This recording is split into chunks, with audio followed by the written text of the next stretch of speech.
Para entender las señales, las ondas, la modulación y los tipos de modulación digitales y analógicos, veamos primero la red telefónica conmutada. Literalmente hablamos de dos pares de hilos, que son cables de cobre, por los que viaja la voz en forma de señales eléctricas sin modulación, es decir, la señal producida por el micrófono se pone directamente en el cable. Las señales eléctricas se reproducen al destinatario por medio de un parlante en variaciones de presión acústica.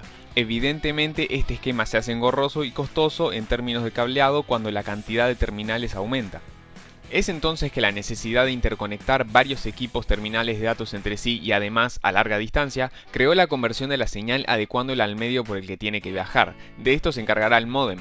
Los unos y ceros del sistema digital se representan por medio de señales alternas sinusoidales, de una determinada frecuencia que pueden ser transmitidas por el aire.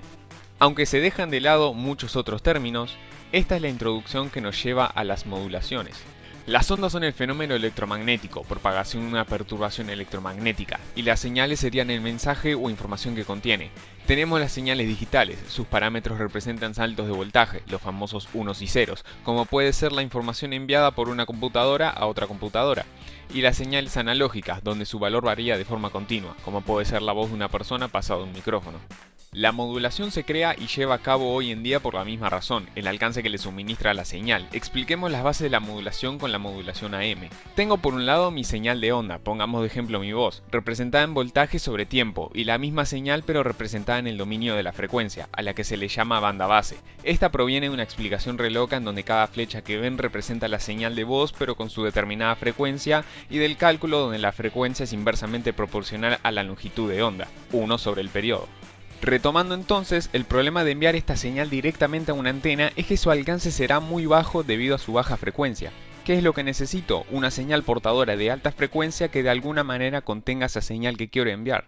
Poniéndolo en esquema, voy a tener la señal a enviar a la que voy a llamar moduladora y una señal de alta frecuencia a la que voy a llamar portadora. Al multiplicarlas o mezclarlas, aunque ninguna de las dos palabras es teóricamente correcta, el resultado debería ser algo como esto, donde la señal inicial se encuentran los picos de la nueva señal modulada. Esto nos llevaría a ancho de banda, índice de modulación y otros aspectos, pero por falta de tiempo voy a decir que la modulación de amplitud es la base para entender todo lo que se viene. En la modulación FM lo que se hace es modificar la frecuencia de la portadora manteniendo constante su amplitud. Recordemos la señal portadora que era de alta frecuencia y la moduladora que era de baja frecuencia. En la modulación AM el resultado sería algo como esto, mientras que en la modulación FM el resultado es este.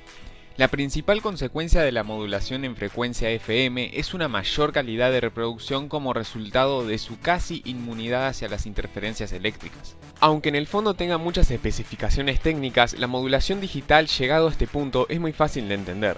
Veamos la modulación ASK, Amplitude Shift King, donde representaremos los 1 con una determinada amplitud, voltaje, y los ceros con otra amplitud pero siempre más baja que la del 1. El índice de modulación hará variar la amplitud con la que trabajen. Esta modulación se usa comúnmente en dispositivos inalámbricos de corta distancia, como controles remotos. El desplazamiento de fases PSK va a mantener la misma amplitud y frecuencia, pero modificará la fase en grados dependiendo si es un 1 o un 0. Veamos el ejemplo. Si se fijan, cada nivel lógico tiene su representación en una misma frecuencia y amplitud, pero el grado donde comienza la onda definirá si es un 0 o un 1. De aquí también se pueden hacer combinaciones de niveles lógicos, teniendo entonces distintas fases de onda que representarán una combinación de 2, 3 o más bits. Bueno, más o menos. Desplazamiento de frecuencia FSK, donde tendremos un determinado nivel de frecuencia para los unos y un determinado nivel de frecuencia para los ceros. No importa realmente si es alto para los unos y bajo para los ceros o viceversa, lo importante es que se diferencien entre sí. Repito, a niveles técnicos todas las modulaciones tienen sus ventajas y desventajas. Y concluimos con modulación de amplitud en cuadratura, el más interesante a mi parecer, donde se trabajará modificando la amplitud y la fase. ¿Cómo? Bueno, vamos a explicarlo tan rápido como podamos. Primero se debe ver el correspondiente diagrama de constelación, 8 QAM, 16 QAM o más, y ubicamos su grado correspondiente. Podemos formar una combinación de X bit con una simple, o no tanto, combinación de fases y amplitudes. La ventaja es clara, mayor cantidad de información lógica en una secuencia de onda corta.